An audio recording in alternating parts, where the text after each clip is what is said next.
Sometimes it seems like the grind is part of artistic culture, part of artistic life, part of being an artist. And certainly, as trendy and as lauded as hustle culture is, as controversial and exciting as that is, it really has nothing on just good old-fashioned crunch and the amount of work artists are often expected to do in their job. It's true that companies or large corporations often do take advantage of younger artists' desire to work and often our lack of self-validation and the way we often seek validation through working on large, important projects. And often also our fear of missing out on these opportunities. We get put under intense deadline pressure. We often get burnt out and spit out of these large corporate machines in a lot of entertainment design industries like VFX, game development, etc. And quite frankly, freelance and just being an artist in general is not necessarily that much easier or better.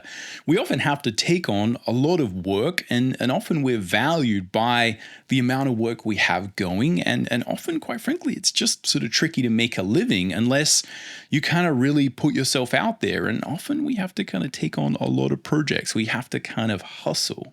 I think this also extends to a lot of the culture you might find in educational institutions where students are put under a lot of pressure to learn fundamentals, to grind through endless exercises in order to get to some quote unquote professional level, again, to find validation. Now, hustle culture, I guess, says that this is something we should embrace, to embrace the grind, to develop your grit, your determination, that fundamentally this is a good thing, a force for purity in the universe, something that we should look up to and aspire to work hard, to grind, and to make sure we don't take too many breaks. And look, many of my artistic idols, some of whom are still alive and some of whom have passed away, were clearly workaholics, and it's hard to see how they would have been able to create those amazing things if they weren't workaholics, if they didn't hustle, if they didn't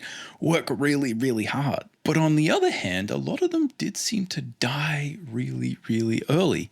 It seemed like that work, even though it produced good results, wasn't necessarily the most healthy thing overall. And quite frankly, I also see a lot of students just crumple under the pressure that is sort of set out here and feel like maybe they're not cut out for this kind of high pressure entertainment design artistic life of deadlines and crunch and sort of really dedicating yourself to a project. How do we find our way in the giant equation of creativity versus hard work?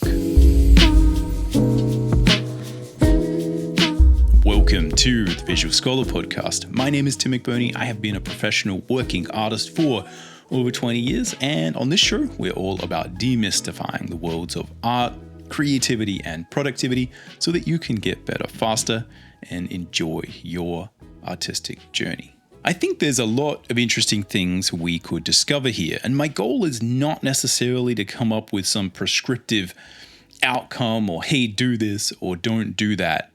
This is genuinely a tricky proposition. I feel like often, if we don't work hard, it is hard to succeed in life. And to create great things, people often have to dedicate themselves to a cause.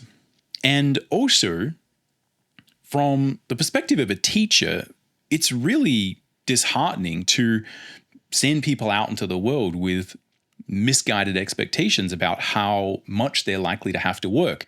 When I first got my job in my, I think I was 20 in video games, I really just was not prepared for the amount of work I would have to do. And I don't think that was a real situation where there was even a lot of crunch. I think I was just unprepared for the rigors of daily life as a working professional. So one of the things I've sort of always tried to do is try and make sure that people understand, okay, this is the industry you want to get into. This is the stuff you want to do. Here's a pretty good estimation of how hard that's going to be and what it's going to feel like so that, when people do get their first job, they can kind of do their best, right? And they can put their best foot forward. And I think that often makes such a difference to your ability to get that job and your enjoyment in the first 6 months or a year or 2 years of that job. So I think it is important to, look at this from a pragmatic standpoint, right? This is not some idealistic, hustle culture is lame and you should just sort of chill out and, sort of, lie on a chaise longue and, drink, eat grapes all day. And, art is tricky. It's a difficult industry to work in. And our job is, I think, to navigate it. And again, as I said, I think there's a lot of different ways we can look at this. So my goal here is to try and think through it. And I'd really like your sort of feedback and let me know kind of how you vibe with these ideas and, what you kind of think about it, whether you've had sort of good or bad, things sort of happen in your life regarding sort of crunch or, sort of not really feeling like this whole sort of attitude towards art and work and creativity was sort of fitting with you.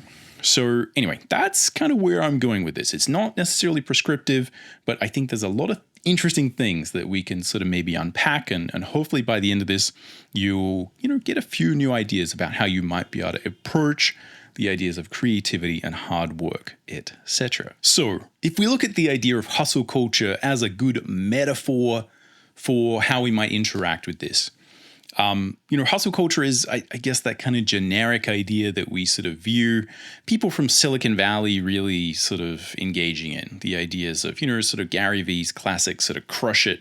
And just that general idea that, we should be working 24/7. We should all be on social media posting like a million bits of content, every day. And that really just more is more and you need to embrace the grind and all of that kind of stuff, right? And, part of me just kind of says like, okay, that's fine, but you don't have to make such a big deal of it, right? Really what they're talking about is just, you got to work hard in life, right?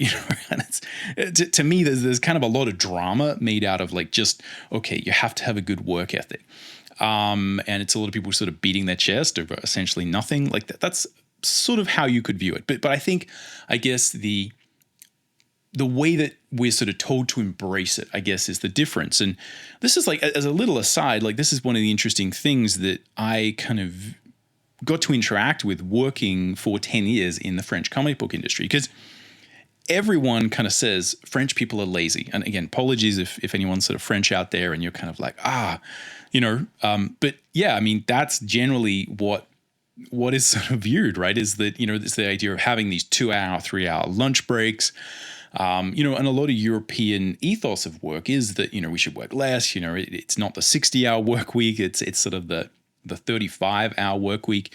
And the interesting thing is, and that's all just kind of pop culture nonsense, right? Like, and I kind of know that, but always it's interesting to see these things. And I worked with a lot of French people and I went to France and I talked to a lot of different artists and editors. And I guess the difference was, and I think this is probably a good way to sort of look at what a lot of the answers that here are, is that everyone I sort of met worked really hard.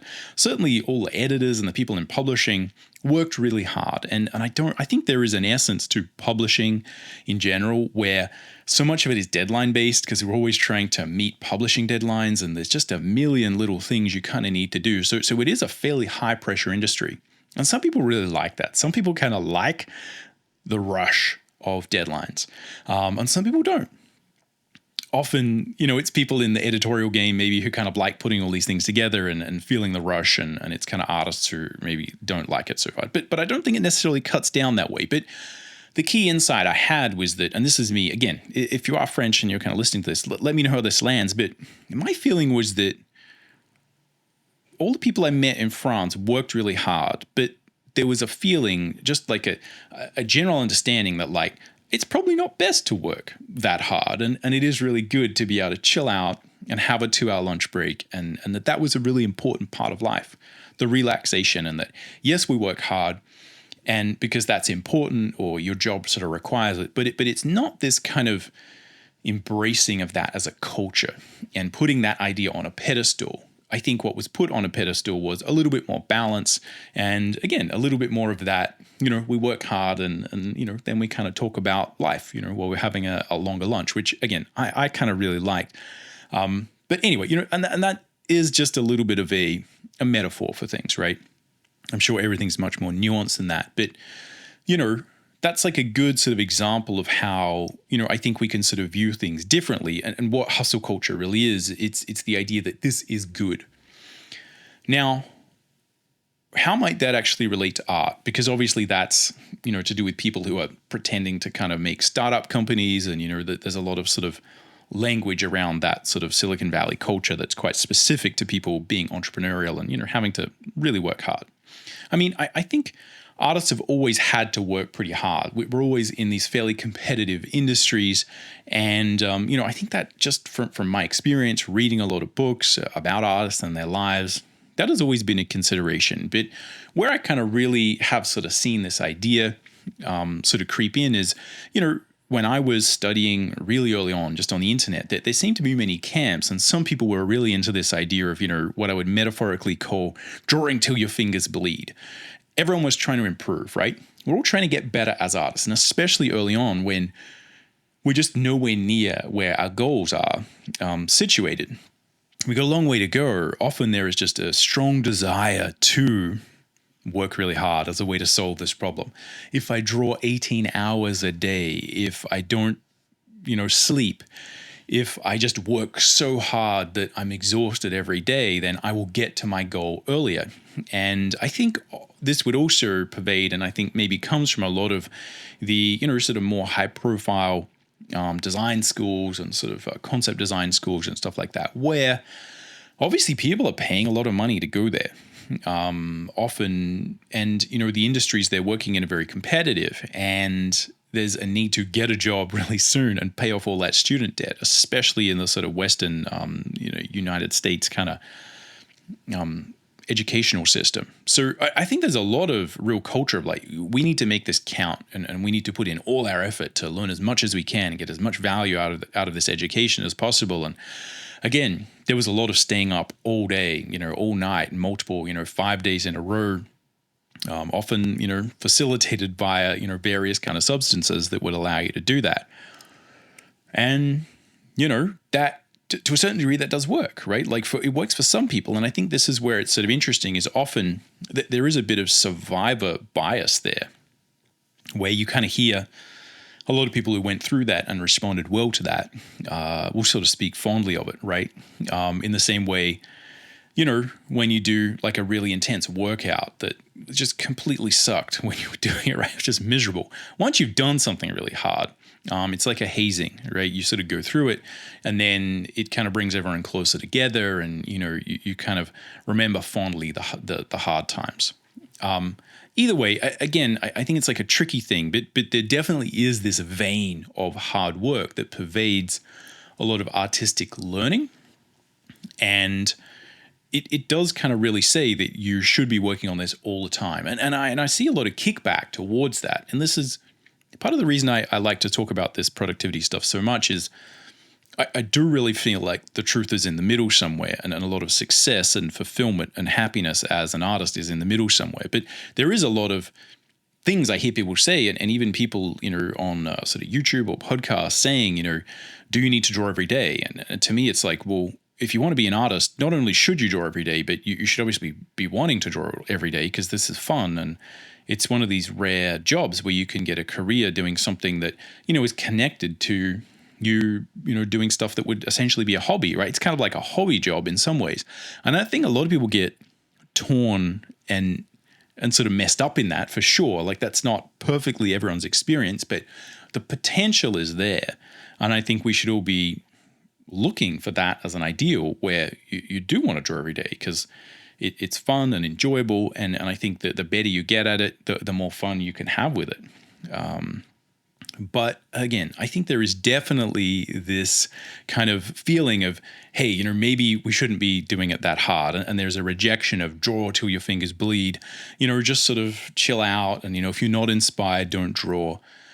And again, I've also found that doesn't work very well in these creative professional environments, because often you have to draw every day. And I often see this as a good example when people are saying, hey, I want to be a concept designer. And I'm like, cool, awesome. That's a really fun job. I hope you like drawing different stuff every day, because there's a lot of that. And then people say often, I want to be a character designer. And I'm like, yeah, that's a really fun job, because you get to draw fun characters every day. And then I kind of show them like the work that I'd be doing. And I say like, so this is what I do as a character designer. I draw, 3 or 4 or 5 different characters every day. And they're like, yeah, cool. And it's like, no, but not every day, like every week, every month, every 6 months. Like I've gone 6 months where like every day I was drawing characters, and often you don't have any ideas. I'm like, I'm out of ideas for characters, guys, but too bad. I'm a character designer. I have to figure this out. And so I think having the idea of sort of having a hard work ethos and viewing this a little bit more pragmatically and looking at the design aspects of it is important just from a job perspective, right? Because that is the job. Someone's paying me to design characters and help them with their project, and this is what I'm good at. And I kind of need to not just draw every day. I often need to draw and find a way to be inspired and creative and feel good so I can make those designs interesting, not just hand up any old stuff, but really be like, okay, how do I make this really good? And then the next day, how do I make this really good as well? To put everything I have into it day after day after day. That's a challenge, right? And I think that is very much part of the artistic experience. And again, the more you can do that, the more you produce, right? The more interesting things happen. And, I sort of found if you get into a good rhythm of that, like, yeah, I just draw every day. And I found ways to get over the creative sort of bottlenecks and, sort of deal with all that stuff. And it was immensely enjoyable drawing 3 to 5 characters designs a day and, then refining it and doing variations, etc. But again, I think the idea that if you want to do a lot of art, that you're not going to draw every day or that you're not going to work hard at it, I think is sort of missing the point, right? Mostly because, just on a practical level, you're going to get a lot better if you draw more, and you're also competing against other people who maybe are going to enjoy it more and are going to draw more and are going to get a lot better. So it's just fundamentally a challenge where we do have to understand that, working hard is an important aspect here, obviously. So this idea is part of artistic, sort of culture in some areas. In, again, that sort of 50,000 foot view of like, just draw a lot, draw till your fingers bleed. Even if you hate it, you should do it. And I think that's where I would sort of start to delaminate from that idea. And I'd say, no, it's not about doing it when you don't want to do it. It's a matter of sort of figuring out how to have a better relationship with it. But the other thing it obviously, as I said, will pervade is the idea of studies, right? Of doing a lot of studies, of doing a lot of rendering studies, life drawing, and just a lot of artistic stuff that you maybe don't actually enjoy just because it's going to make you get better, right? To kind of hustle with your art education to sort of improve. And I think all of that, again, if you look at a lot of the educational paradigms, the cultures, a lot of that does push forward to work really hard and take on a lot of work, and that we often do get a lot of social validation as artists by working for big companies, working on multiple projects at a time, or again, on these big high profile projects and video games and movies where you get sort of ground to dust if you're not careful, because they get put into crunch for years and years and years and years and years. So clearly the idea of working hard, of hustle, of grinding, I think can be a major cultural thing that you encounter with art. And I think the problem is that often it leads to a lot of burnout. And more importantly, maybe, although burnout's not great, I think often it forces people to kind of disconnect from their more intimate creative selves and to not really develop themselves artistically and creatively, and to maybe sort of focus more on, again, just sort of grinding through, doing the work and not really connecting that up to their higher self, because often it can be very challenging to kind of grind and do stuff that you don't want to do while you're also trying to engage your creativity and really put your heart and soul into something. And that's where I think this really can rub people the wrong way. It's like, yes, often if you just subscribe to that culture, a lot of people don't make it, right? They don't even make it through the educational paradigm because they're just not cut out for it. It's just not how they kind of work. And even if you're just not quite up to the challenge, by 10 or 20%, it means that you're not going to sort of fit into that sort of work ethos, let's say. And The other thing is that, even people who do often find they get burnt out pretty quickly. And if you don't get burnt out pretty quickly, you'll probably get burnt out, not very quickly as well. You'll probably get burnt out over the long term. And a lot of people, just sort of get chewed up by these companies, right? I think this is something that happens. And, I don't think it's hard to prescribe blame necessarily, but I think this is just a pattern that happens is people get employed by large video game companies, and you'll sort of know the names that often people have come out now and said, working there for 10 years and being in crunch for half of it was absolutely miserable and I hated it. And it's really hard for people to often step back from that and recover from that artistically and really sort of find themselves. So I think it's a danger from a burnout perspective, and it's also a danger from never really properly developing your own creative self and being able to kind of develop your own projects and kind of figure out who you are as an artist. I think fundamentally, the first thing we need to see is that hustle culture and embrace the grind kind of interferes with that. A bit of a 50,000 foot, as I said, view where we were a bit disassociated from it. But again, I think the trick is that often there are reasons behind this, and it's hard to kind of escape some of the reasons why we might feel motivated to work hard and why it kind of is important. So the first thing is that I think we're often looking for validation as people, from social validation. That's often why people get jobs. Even people get jobs they don't even like. Why? Because if you're employed, you have validation, you have social status as an employed individual in a culture. And it's really important not just to get employed, but to get employed and have, the highest sort of intrinsic worth that you can essentially achieve, because that again gives you more social status. Yes, from the money you'll earn and the things you do and the power you have, but also just on a baseline validation of yourself in a societal system, right? Which again is hard to see when you're in it, but I think that's a fundamental thing we're all sort of looking for is validation via something. And I think often validation via hard work is a really easy metric to use. Are you working hard or not? How do you know? Well, you can get to a point where you kind of can't work any harder, and then you're working hard, and we're all kind of working hard, and we all sort of pat each other on the back for it, essentially. And I think that often it's easy to fall into this as a goal for ourselves as artists. In the beginning, you're maybe, struggling with a lot of creative stuff. Like how do I create the images I want? What artistic style do I want to use? What industry do I want to create things in? Do I want to make, for me, it was like comics, concept art, illustration. Wanted to work in video games. I wanted to work in film. I kind of also wanted to write novels. I had a whole bunch of stuff I wanted to do. And I think often the thing that kind of does tie us together as artists is often working hard, especially when you kind of look at a lot of our idols. And I think this is the really key thing is, a lot of the people I looked up to who I would really see were succeeding on a freelance level, on a career level, all worked really hard. And I could see that was something that, was important. And then if you kind of step back from that and I look at a lot of my idols from sort of comics or anime, they were all working really hard. Sort of classically, people like Miyazaki, like Hayao Miyazaki of, Ghibli fame. If you watch any of the documentaries, which is exactly what I do, you'd see that these people are working, till they're barely conscious. Like sitting there drawing animation frames and editing things at sort of like very late at night. And you'd see the same with someone like Osamu Tezuka, the sort of father of manga to a certain degree. If you watch any of the documentaries on him, he's lauded for creating almost an entire art form and really sort of bringing it up and also producing an astronomical amount of work. The output, the number of pages and stories and things that Tezuka made.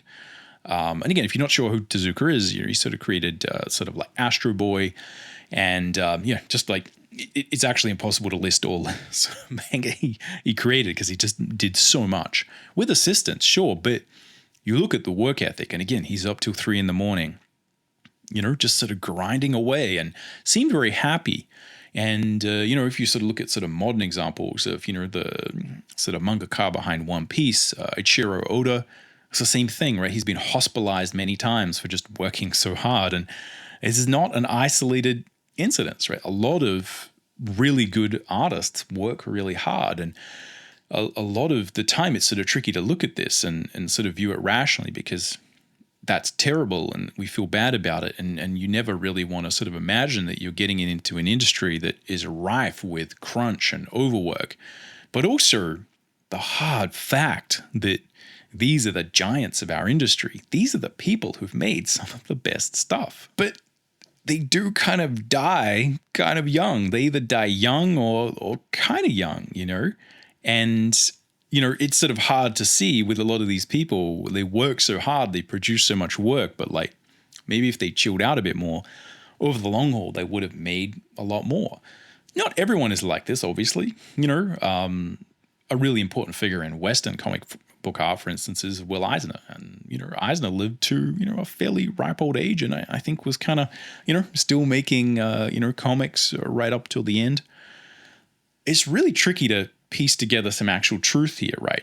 And, you know, find some easy solution. It does seem, though, that given video games' real sort of penchant for crunch, and to me, again, as a young artist, growing up with video games as like a major career option, this was something that even in the mid to late 90s was a thing, right? Like you knew crunch existed, and you knew that this was a thing that was part of this industry. And essentially, it just meant you would go for months or years at a time where you were just working as much as possible. And that sort of meant not really going home that much or seeing your family. And that was kind of part of it, right? That was sort of part of the deal. Maybe not specified in the contract, but it was explicitly expected. And I never really sort of got stuck in that. But it's evident, even though video games is not a very sort of long-lived industry yet, that a lot of the people who've been doing this for a long time, who've been grinding and crunching at large companies, having dream jobs, really regret it, right? They're really not happy about this, you know. At the end of the day, when it's all said and done and you've done it, often when we're in the middle of hard work and we have a real goal in mind, and we're all as a group of individuals in a company sort of pursuing some release or some deadline, there's a real feeling of camaraderie and again, the benefits of hard work and validating each other socially by who is really helping out the team. There's a feeling where, again, we're hearkening back to some fight or flight survival situation where, you know, it's sort of us battling another army or something, and that to, you know, not keep moving forward is tantamount to essentially everyone dying. And, you know, I think when you're in the thick of it, it seems a little bit exciting. But again, it's pretty evident to me from listening to people talk about this that, you know, after you've sort of been doing this for 10, 15 years, you look back on it and people don't just have regrets, they almost seem to have sort of PTSD from this. So again, there's many, many layers. I think one of the key insights that is really important to understand here is that when I look at all of this, it does seem like there is a bit of a word salad in terms of the language, and that maybe we're mixing up a lot of different concepts here. And I think fundamentally that is at the root of the problem, because often also these words and these ideas are not just linked to the things that they are, they're linked to social validation structures. And I know I keep mentioning that, but I think it really, really is important, is often we have identity as a hard worker, and that's good.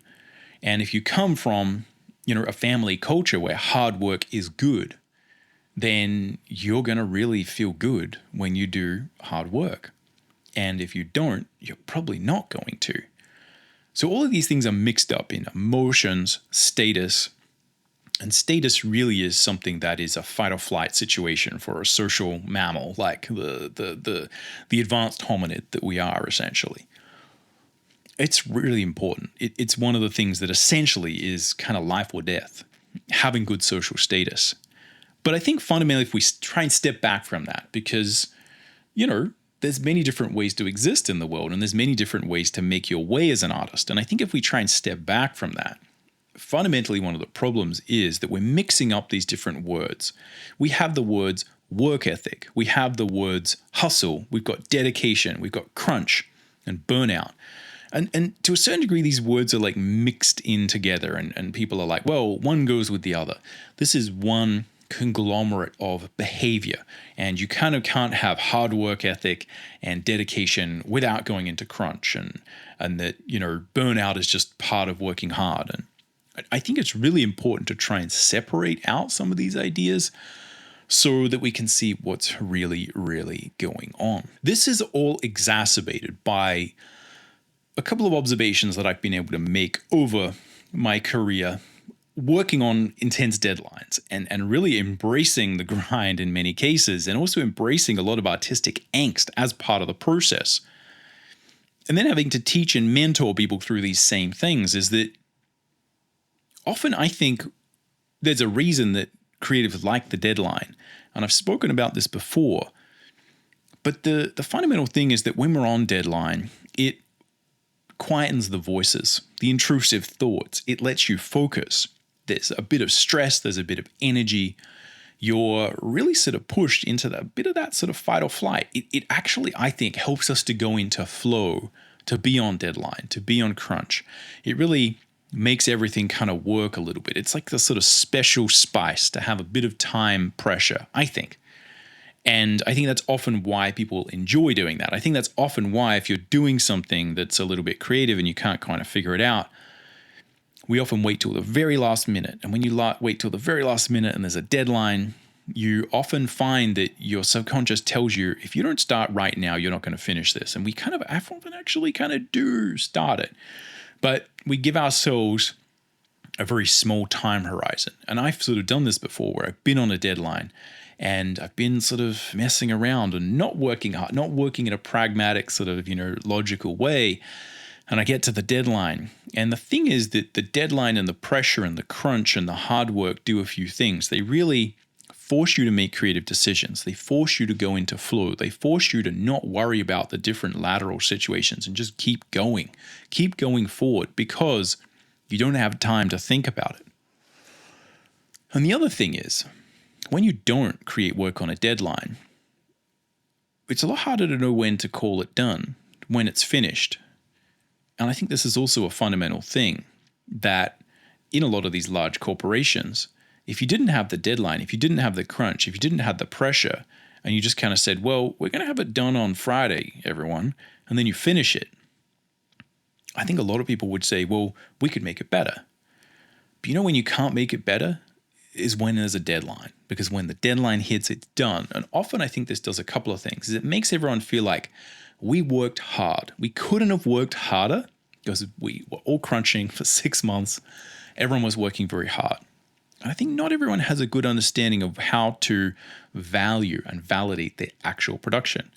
So often we're using, did we work hard? Did we meet the deadline? As ways to feel good about our artistic production. And I think especially when you're looking at large corporations that don't really have a brain, right? They're acting as some like sort of weird conglomerate of sort of social mammalian sort of nonsense, right? I think this often is the common denominator that people use to succeed and actually do stuff. And I think a lot of you can understand this as creatives, because we often face these challenges of being like, well, I've stopped, right? Say you, again, just sort of stop and you finished your work, and maybe it's 1 p.m. on a Friday, and you could just call it a day and sort of go home, just chill out, go do whatever you want. It's done. The weekend is here, right? Again, the weekend and that whole thing, that's a whole nother game. But imagine we're working in the constructs of the 9 to 5 working system. You get it done, and you're probably just going to think like, did I do enough? Was that good? Maybe I should have put a bit more here, maybe a little bit left, maybe a little bit right, maybe a bit brighter, maybe more contrast, maybe I put too much contrast in. We have these intrusive thoughts and these second guessings of ourselves because, as I've often talked about, the way that we experience the work as we're creating it is different to our initial plan, the brief, right? And this is exactly the same. It is exactly the same for a large corporation as it is for an individual. There's an idea for a video game project that's going to take $500 million and 1,000 people to make. And there's an idea you have in your head for an image. And then there's the feeling you have while you're working on it. And then there's the feeling of what happens when it comes out. And maybe it's not that good. But if you worked hard and it's not that good, at least you know you did your best. And I think often this is actually the effect that a lot of these systems are trying to engineer, is a feeling of validation on every level by hard work and by, putting in as much effort as you can, because then you know you've done all you could, and that actually changes the way you view the finished product. And I think that's the key insight that's really important to understand, is that often if you finish your work and it's on deadline, you feel good about it because you finished it and you got it done, and there was this stress and no one will understand how hard that was, and you've achieved something really important. You have beaten the deadline. You have succeeded, right? You've escaped the lion, right? The fight or flight kicked in. You had massive dopamine rush, adrenaline rush. You escaped by the skin of your teeth, and no matter what happened, you feel good, right? You get that rush, I think. Anyway, that's my experience. Let me know in the comments down below. And I think it sort of lets us view the work differently. Like, oh, it's not quite perfect, but that's okay because I did it on deadline. And I think this idea pervades every sort of level of creative endeavor. And I think this is often the problem that people have. Now, can you ever get away with that? It's not necessarily clear, especially with these large corporations where often there's people in there who maybe aren't doing a lot, and it's hard for them to validate whether or not they've succeeded. But if everyone works hard, everyone feels like they're, on the same level. Because some people's jobs are harder than others, right? It's hard to say. Some people have more effect on the finished product than others. We're all useful, but it can be harder to tell. So I think this idea of how we view the work and how we view the work and how hard the work is that we sort of put into our sort of creative sort of product, I think this is the key insight that really should be able to help us to look at this from a different perspective. And I think if you fundamentally separate the idea you had, the process you go through, and the finished product you have, separate those out as ideas that are probably never going to mesh in your mind, that's a good place to start. This doesn't necessarily help you if you have a job and everyone's crunching, right? That there's often nothing you can do. Because if you stop working because you try and talk about this, everyone's going to think you're a bad person. Why? Because you're not contributing to the overall effort. You're not part of the team. But fundamentally, I think the key is to focus on the artistic output and whether or not it's any good and whether or not it relates to what ideas you had in the beginning. I think that is the thing that will essentially set you free. It's always hard to know whether the struggles or the emotions or the things that you felt while you were actually working on something, including pressure and deadline and stress and dopamine and adrenaline and cortisol and all that stuff, it's really hard to know whether any of that actually helped to make the work better. It may make it different, but it does affect our feeling as we create it. And I think if you separate out a couple of these concepts, it's really, really useful. The goal is to focus on, I would say, three things. One is the idea and our ability to creatively come up with a good idea. Secondly, to go through the creative process of creating that in a way where we develop a good relationship with that artistic process and with our art so that we integrate it. And lastly, to separate out the finished product, because as artists, it's often really tricky to know whether that product's any good. But I think that's best done when we do try and separate it from the creative challenges that we had and just try and look at it and assess it in some more sort of dispassionate way. You're never going to get a good, accurate read on it. But I think just sort of stepping back and saying, let's separate out all these words and let's just focus on three things: idea, execution, and finished result. And let's just track and care about the finished result. Is the finished result any better because we stressed and we crunched on it? That's the question. Does any of this stuff actually make any difference to the finished result? And I think once you actually get into that, I bet the answer is no. I bet it doesn't make any difference, because everything I've seen from working on a single image tells me that it doesn't make any difference. That the stress and the grind and the feeling of kind of putting in hard work may make you feel better, and it may change your sort of motivation. But fundamentally, I don't think it changes the work, and I don't think it changes that much the skill development you have and your sort of general advancement. All of that is separate to the idea of hard work, of having a good work ethic. More is more. If you spend more time making art, you'll probably get more done. But also, if you just kind of get on with it and you just do it and you don't worry so much about all of the hustle and the grind, whether you're, sort of going fast enough or whatever, if you just kind of focus on the process and putting one foot in front of the other and trying to enjoy the journey and enjoy the process, I think ultimately the data and the science backs this up, that, a little bit each day goes a long way. Fundamentally, skill development is going to be increased by you just sort of taking small strides every day. That's what's going to strengthen the neurological adaptation to skill acquisition. And I'm betting that the science backs that up.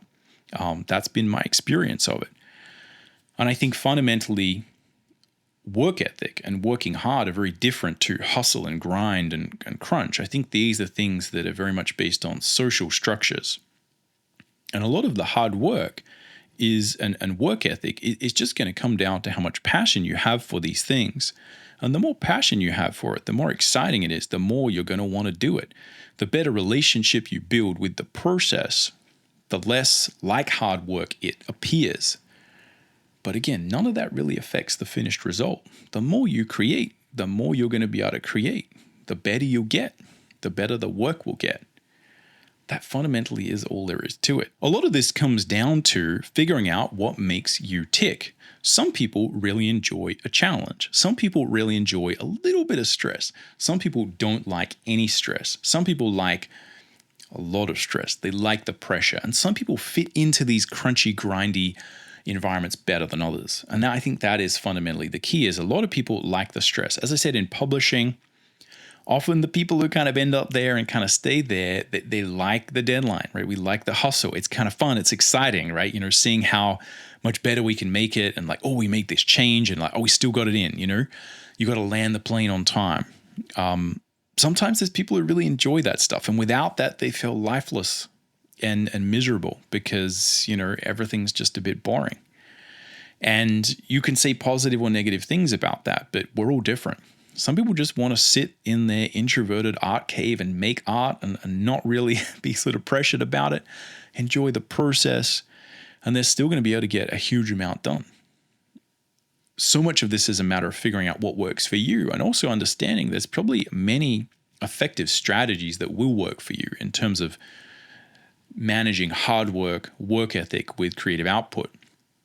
For instance, for me personally, I do find that when I have a lot of stuff on and I'm trying to do a bunch of stuff that's probably more than I can do, I perform a lot better. I'm a lot happier. I'm a lot more energized. I've got a lot more, sort of positive energy around it. The more challenge there is for me, I kind of like that. And I don't perform that well when I'm just kind of sitting around twiddling my thumbs. I tend to kind of just slide down the slippery slope of doing nothing. So there's probably patterns of working and engagement that will sort of work for you, but there's probably also multiple ones, right? It might be possible for me to find other ways and patterns and rhythms of working. The most important thing is to try and separate the ideas of the social structure, the social validation, from all of these very mundane concepts like work ethic and just the simple, most important thing, which is that we learn to enjoy the work we're actually doing. So that is, as usual, for a Visual Scholar episode, a bit of rambling, and hopefully I haven't been too prescriptive with this. I do kind of have my sort of view on this, so I'd be really keen to know kind of what you think and sort of where this lands, because, that's the most interesting thing about, doing these episodes and kind of finding out what other people think about these very kind of particular personal ideas about sort of how hard you should work and what it means to be an artist. And I know there's a lot of people who are really sort of down on these entertainment industries and, how hard they make people work. And I think that is something that probably needs to be addressed, right? And people need to understand and talk about these things. But anyway, let's do a few takeaways so that we can sum up a lot of this sort of rambling and really sort of see if we can do something with it. If we look at this from an analytical point of view, I think the key insight I've had is that social politics and social validation and the way people are valuing each other and feeling good about themselves in a social structure is complicated. It's politics, right? It's really sophisticated. It's very mammalian. We're kind of good at this, of getting in a muddle about, where everyone sits on some sort of social hierarchy or whatever. It's complicated. Artistic output is not complicated, right? We can just look at the work and say, is it good? Are we improving? Is it kind of close to what I wanted to say? And I think as artists, you are quite capable of actually telling whether or not the work you're doing is getting better by simple sort of tracking. I think we made an episode on that not too recently. So I think fundamentally, the more you can separate those things, the better. Social structure, all that sort of nonsense, I think is important for artists to understand, but I really think there's a lot of value in separating that out and just understanding that if we kind of separate out the drama from the actual end product, what you may find is you can take some of that drama if it helps you, but if it's not helping you, you can probably ditch it and the output will be exactly the same, if not better. If you want a simple bro level take on this, I think it's just that hustle and work ethic are very different ideas. And just because you don't subscribe to hustle, it doesn't mean that you can't work hard and really enjoy the process. If we think about some practical takeaways, I don't want to be too prescriptive with this because I think it's hard to know what you should actually do. A lot of people do really like working in crunch. And some people like working in crunch at different parts of their lives, right? When, you're kind of single and you just really want to dedicate yourself to a cause, crunch is kind of fine. When you've got a big family and, this is taking you away from, seeing your children grow up, then crunch is kind of like death, right? It's like people sucking the literal life out of you. So we're all at different situations. And the other thing is that, often to get ahead, to actually make ends meet, you need to work hard in this world. And it's kind of hard to escape that general idea, right? It's hard to say, just chill out, don't do it. If you're really kind of serious about even just, I want to make my own product or project as a hobby, right? You're going to need to put a lot of effort into it. You're going to need to work hard. It's not going to happen otherwise, obviously. But again, we all have different ways we view and think about this. So what I'd sort of say is that just think about what you associate with hard work, because I think the more you can really figure this out in your own mind, the more you can try and disentangle yourself from the stress, I guess, of kind of worrying about, do I need to do this, right? Do I need to hustle? What works, what doesn't? It's just kind of really think about how you culturally sit in relation to the ideas of kind of hustle, grinding, working hard, having a good work ethic, and, also the positives and the negatives of that. Because often it's really possible, I think, for us to hold very conflicting thoughts in our mind and just be torn apart by them, essentially. And I think that's often what happens to people is their identity is not integrated. And, the things that they want out of life just don't match. And that's sort of very stressful, right? So I think looking very clearly at, sort of how you sit here and just what you think about hard work, I think is really important. And just notice very obvious things, but bring them to conscious level, because a lot of these are subconscious. Do you think it's important to work hard? Do you think it's important to have a hard work ethic? Do you think, you can't get ahead if you don't grind, if you don't do this every day, or that, you need to crunch? It's not just that you need to do this, but you need to forego other things in life, that you can't have a proper life because you're an artist, that this will make your relationships suffer, your sort of finances suffer, your health suffer, etc. Like, what do you actually think? Like, I think looking at those deeper beliefs can be very valuable. You don't have to figure out whether those are any good. Just think about what's there. The other thing that I think is really useful here to look at is record yourself creating work because then you'll actually get to see yourself go through the process. And this is one of the insights you get from making tutorials and stepping back a bit. You get to watch yourself make stuff without being emotionally entangled in the creation process. Can be really useful and very sort of simple to do. Just, hit screen record on sort of a Mac, or, you can download really sort of easy ways to record the screen. Might be worth it.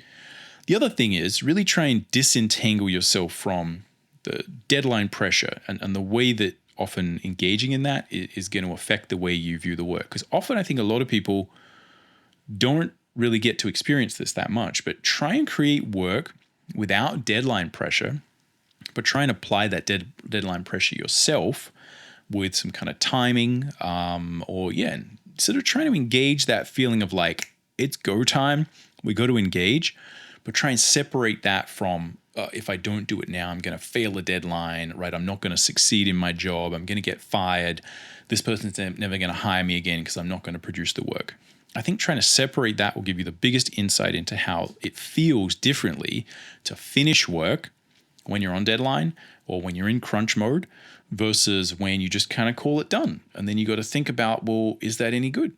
I think that's like a major insight that can really help. Again, like these are things that will take you a while to kind of really figure out, but those are the key things that I think are worth trying to, get a better view of this. Because I think fundamentally, this really is just a matter of refining your thought process and the way you feel in relation to these ideas and words. If we look at this from a philosophical/spiritual point of view, a good frame I often like to use for this is to consider our relationship with art.